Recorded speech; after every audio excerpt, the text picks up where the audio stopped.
సికింద్రాబాద్ ఉజ్జయిని మహంకాళి ఆలయంలో లష్కర్ బోనాల ఉత్సవాల్లో భాగంగా ఇవాళ రంగం కార్యక్రమం ఏనుగుల అంబారిపై అమ్మవారి ఘటాల ఊరేగింపు జరగనున్నాయి.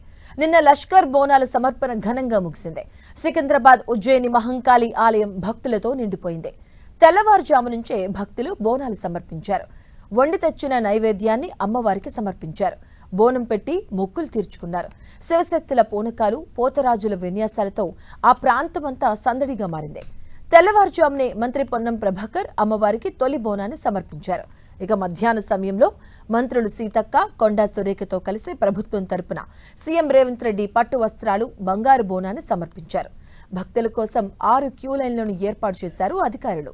బోనాలతో వచ్చే మహిళా భక్తుల కోసం 2 క్యూ లైన్లు, సాధారణ దర్శనం కోసం 2 జనరల్ లైన్లు, ప్రముఖులు, వీఐపీల కోసం 2 వీఐపీ లైన్స్ ను ఏర్పాటు చేయడం జరిగింది.